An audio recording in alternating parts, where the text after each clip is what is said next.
How does one's record show that they've committed genocide?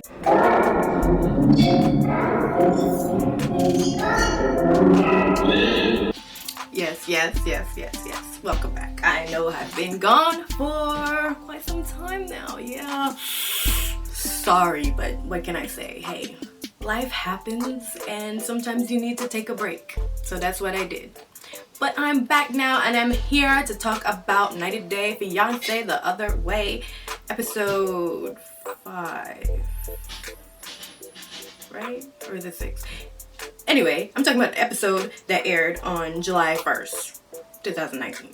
Well, let's get to it, starting off with Corey and Evelyn, our first official fake couple for this spinoff. You would think that because, you know, everyone's so over the Jay and Ashley narrative or just about any one of the annoying ones on Happily Ever After, you'd think by now they'd say, you know what?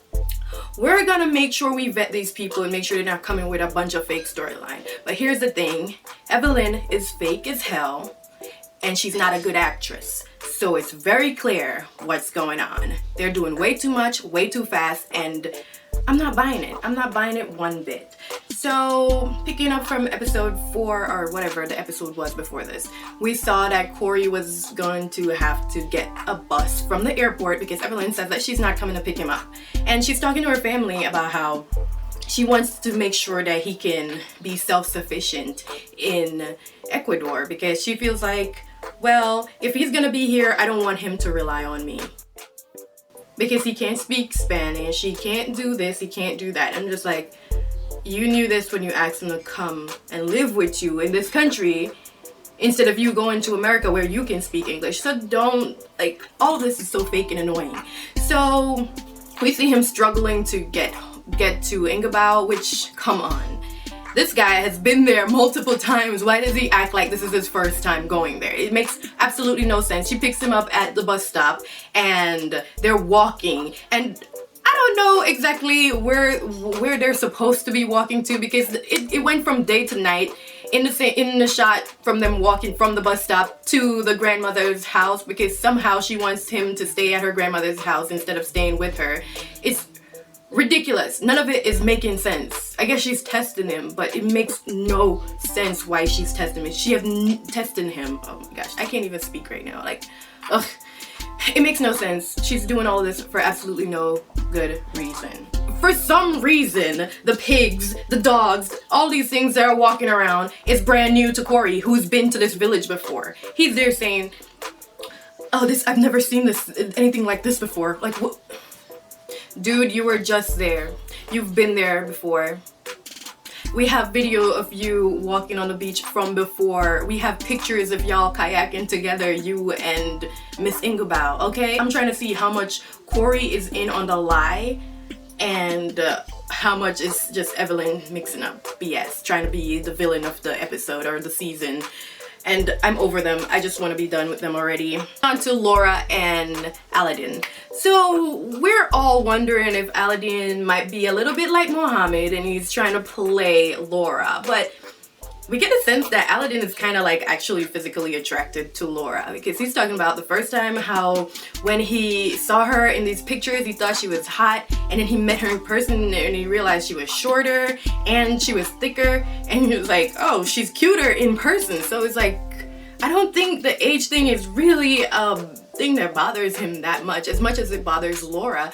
And the vibe we're getting from Aladdin is that he's in this relationship and he's preparing and he can't wait for the jiggy jiggy, and the jiggy jiggy is the sex. He's talking about having the sex, but he has to use code because really he's not supposed to be doing all of this because they're not married according to Aladdin. But we all know that they got married in 9 days, and he said that they got married, but it seems like if there is no ceremony, like no official wedding, like technically they're still not married in the eyes of the family, in the eyes of the people who they're around. So I'm a bit confused about that whole situation because he was talking about like they didn't have the jiggy jiggy yet, but we see Laura in a sex toy shop and she's shopping for sexual aids because She feels like men of Aladdin's culture aren't into pleasing their women. It's all about them. And she feels like he could use the help because she spoke to him about the way that he has sex. And I'm just like, so Aladdin is trying to save face and not get in trouble, and here you are admitting that you have done the jiggy jiggy with Aladdin. You think people aren't gonna see this? Like all over the world? They're gonna see and they're gonna know and that he's been doing the jiggy jiggy when they're technically not officially 100% married. Come on, Laura. Why are you busting out a secret like that? And you didn't have to tell us that Aladdin is bad at sex. Like, why do we need to know this? Like, we didn't really need to know it at all. The girl in the sex toy shop, she was funny. I felt the love for a living. I'm like, honey, it's geography. It has nothing to do with the fact that you work in a sex toy shop. Jahoon and Devin, and I feel like there's some fakeness involved in this couple. I don't know if they're both on the fake BS type train, but I know that at least one of them is. So we pick up with Devin on her way to the airport to meet Jahoon and his parents, and she brought Drusilla with her. Her makeup is beat to look as if she was like a Korean pop idol. Like, I'm talking about like Gohara 2012 type makeup. You know, she got that muted lip, the eyeliner, the hair up. You know, she's trying her best to look like a Korean sex symbol type chick, you know? And she's there struggling to keep Drusilla under control. And Drusilla's just not having it. She's just acting wild, as they like to say. Wild. The whole Drusilla is a wild thing. It can be easily solved. Just have Jahoon's parents, you know, Jahoon's parents gonna be dealing with her and just 이렇게. Just a little. So she starts to cry because she said it's not easy when you're pregnant and you have to take care of a baby, which I understand it probably isn't easy when you have to take care of a baby, but especially if that baby is just out of control, it's a lot worse. She finally sees Jahoon and his parents, and they introduce the parents to Drusilla because they've not met Drusilla before, and Jahoon is like, you know, he's just like, happy to see you again, blah, blah, blah. They meet, everything's going good so far. And I also believe that Devin is making this whole thing up that Drusilla needs to sleep in the bed with her. It makes no sense because Jahoon was in the US for 3.5 weeks, and it's obviously that Drusilla was not sleeping between them because Jahoon is shocked out of his mind, like, why you gotta sleep with a baby, first of all. He's shocked about that, so this has been the first time she ever mentioned that crap to him. Second of all, I have to say one thing. It's very concerning that Devin was okay, and she feels like it makes perfect sense that Drusilla should sleep in between her and a man that she barely knows. Like, it makes absolutely no sense that you'd have your baby right between you and this man that you don't know sleeping. No, honey. Too much things have happened in the news for that to be a concerning situation. And I'm not saying that Jahoon is that type of person. However, you have to take precautions. You can't, no. No. It's a no. Drusilla is already sleeping, so we know that Drusilla sleeps just fine without being in the bed with her mom. Because Jahoon put her to bed. So this whole story that she's trying to tell, that the baby needs to sleep between her and Jahoon, makes absolutely no sense, and it's a lie. It's an absolute lie. I'm tired of the fakeness from Happily Ever After. Do not. The show is too new for you to be ruining it.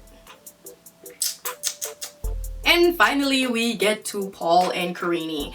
Paul and Karini are shopping for baby things because Paul was an idiot and he didn't bring any baby stuff to Brazil. So now they have to shop together, and apparently he doesn't have the money to buy a stroller, so he's just gonna buy bathtub basin thing for the kid, and even that is a struggle for Paul. Karine is over it. But I must say, Karine really stepped her game up. Like, she looks really good.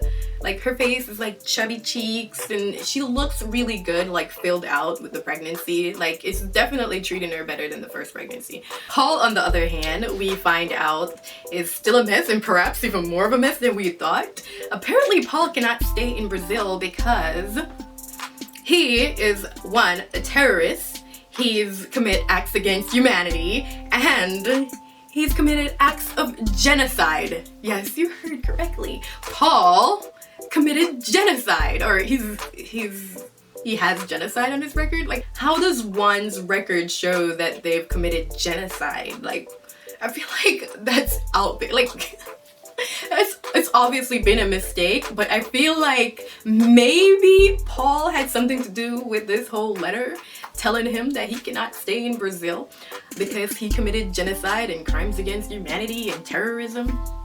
And I like how he really just refuted the terrorism and genocide claims. Like, he said nothing about crimes against humanity. So Paul, have you committed crimes against humanity? Tell me. Like, come on. And I really do feel like Paul is hemping up this whole I'm gonna run thing. Like, he's definitely setting up for the camera because they liked the attention they got when we saw Paul run away from Karine in like the first season of 90 Day Fiance, before the 90 days. Like, I feel like that's the thing. They really like the attention from the running, so they're like, yeah, Paul, if you could run again, that would be great.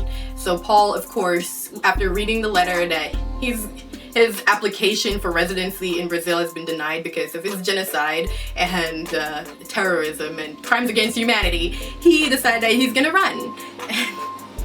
I feel like Paul made up this letter and sent it to himself so that he can get the hell out of there, because he does not want to be in Brazil.